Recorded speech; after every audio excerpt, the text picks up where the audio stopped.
In today's video, we're going to talk about the SAVE Act and why what's happening here at home is more important than what's happening 3,000 miles away. Donald J. Trump is the only head of state in the entire world who is sympathetic to the nation of Israel at this moment in time. Last night, 12.5 million barrels of oil went through the Strait of Hormuz. That is a high since the beginning of the conflict. Oil prices are down nearly at their level from the pre-war conflict. Gas prices dropped below $4 a gallon today. He wants his Save America Act, which is a voter ID, although it has other provisions in it, to be attached to FISA. I'm going to say what every veteran I know is thinking right now. We're tired. We are not weak. We're not isolationists, but I wish we were sometimes. We're tired of seeing our money go everywhere else. We're tired of watching Washington send attention, money, and political capital to every crisis on the map, while the country paying for all of it is quietly falling apart. And I'm sure there are bridges and roads in your towns that need repairing. Today, I'm not doing another Iran briefing. Today, we're talking about the mission Washington keeps ignoring, and it's very purposeful. And that mission is right here at home.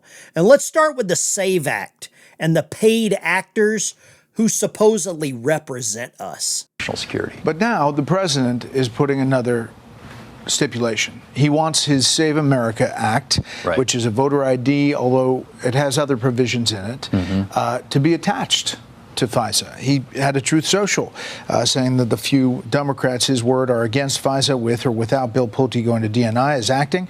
What kind of deal is that? Besides, I'm against FISA if it doesn't come with the Save America Act, full version, firmly attached to it.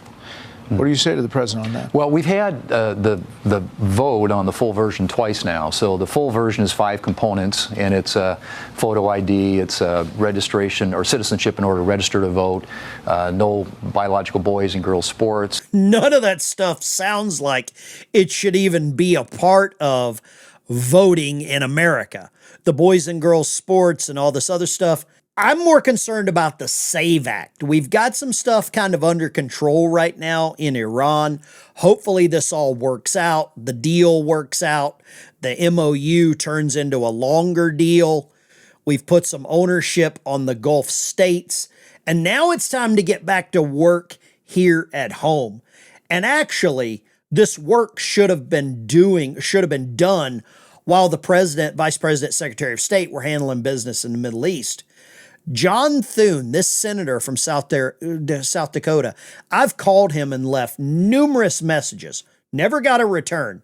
But I love how he tries to defer everything that really isn't part of the actual SAVE Act. And the president of the United States is now saying he will not sign the FISA bill, which allows the federal government to spy on you unless the SAVE Act is included. I don't know if you care about FISA warrants. I don't, because it seems like it's a really good way for them to illegally spy on what I'm doing on my cell phone, what I'm doing on my computer, all in the name of, security. We know how that Patriot Act worked. But John Thune, the Senate, they could easily nuke the filibuster, pass the Save America Act, and we go on about our happy business of becoming a great nation with secure elections again. But it doesn't seem like that's going to happen, and it seems like they're going to kick the can down the road for a long time until we get to the point where the actual midterm elections happen, and that's just about 5 months away, little under 5 months. Now, I've got some other stuff coming in here. We can all pick apart this MOU, this Memorandum of Understanding, whatever you want to call it with the Middle East. I personally am sick and tired and fed up with Iran. Do I think there's other avenues that we could have handled business there? I do. I don't think the president of the United States wants to take a lot of lives in doing so, but the IRGC, and some of you are probably going to agree with this next statement, we can't trust them. We can verify what they're doing. We can keep an eye on what they're doing, but we can't trust them. And I think right now what the president has done, He's pulled in all of these Gulf states and getting them heavily invested and getting them hyper aware of what Iran is capable of, because we know they are capable of some bad stuff here. Now, this clip is from Vice President J.D. Vance talking about Israel, because the Israeli prime minister is starting to not like this deal. And I think it's probably because he wasn't included. And it's become very clear that the President of the United States doesn't work for Israel, as many people have accused him of doing so. Boys very personally attacked the President of the United States. And I guess my message to them would be twofold. Number one, Donald J. Trump is the only head of state in the entire world who is sympathetic to the nation of Israel at this moment in time. And he happens to be the head of state of the world's superpower. If I was in the cabinet of the Israeli government, I might not be attacking the only powerful ally that I have anywhere left in the entire world. I think J.D. Vance is right. No one else outside of the president's cabinet is doing anything to help Israel. None of these other countries. I haven't seen Japan, Germany, England. I've seen none of them come to their rescue, come to their side. So before Israel gets too far off the track with some of the prime minister's leadership, some of his cabinet members, they should really rethink this, because Donald Trump is their only ally, and the United States could very well be the only reason Israel has some of the freedoms that they still do today. Now, the president is coming out here and he calls out John Thune for a couple of very important reasons. He says anybody who doesn't want to terminate the filibuster is a fool and a stupid one. This is a direct shot across the bow towards the Senate. He's talking about terminating the filibuster, immediately approve the SAVE Act, and God bless the USA. Let's get back to taking care of the United States. Israel, some of these other countries are not going to like this, because we're getting back to business here at home. And sadly, I'm going to say this. They need to figure their own stuff out. And you can see here, reportedly seeks U.S. allies to shape Iran terms. And this is a CNN report. You believe as much of it as you want, but it's claiming Netanyahu is planning to mobilize U.S. senators and media figures, you like those words? Media figures, to highlight Israel's worries over Iran's missiles. Now, what they've got going on in Lebanon, Hezbollah, Beirut, that's a whole different kettle of fish. I think part of this memorandum of understanding is to highlight all of the bad things that Iran does and to really dangle this carrot, this $300 billion that everybody's freaking out about. And they're thinking that the United States is going to foot this and give them this $300 million. Well, that's not true. And the president is very, very pointed about showing this and about saying this. It says Trump fumes over the reports of this $300 billion payment to Iran. He calls it fake news. And the president details out exactly how this is not the United States giving them $300 billion. It says Trump posted on X dismissing detractors as jealous, bad, or stupid after a U.S.-Iran memorandum signed yesterday at the G7. The 14-point deal reopens the strait, sets a 60-day window for sanctions and nuclear talks, and it includes $300 billion Gulf-funded reconstruction. Those are countries around them. Okay?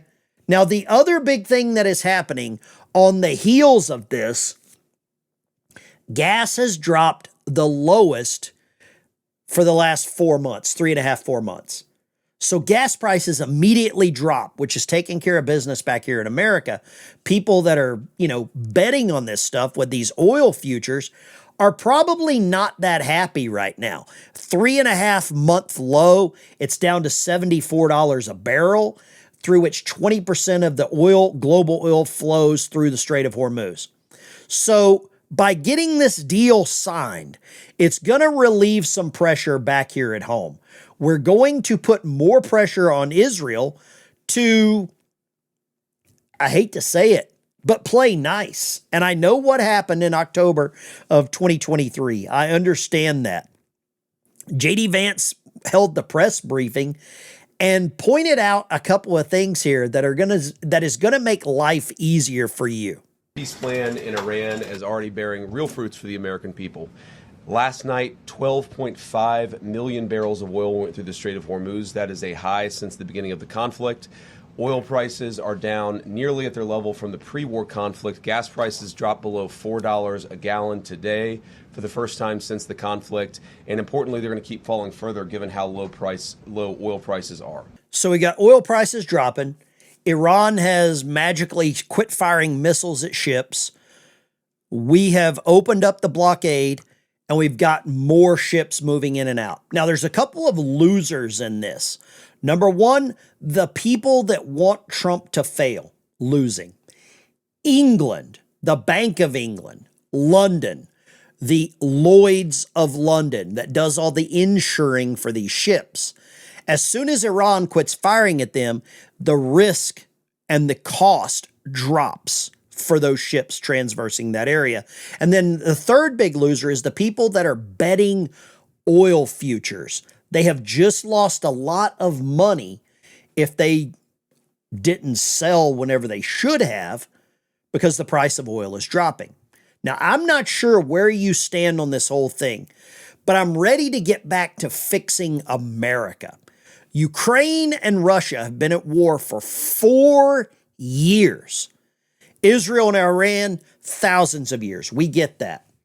But if we can quell a little bit of the violence there, if we can get Zelensky and Putin to quit launching missiles back and forth there, we're all fatigued with the division in our country.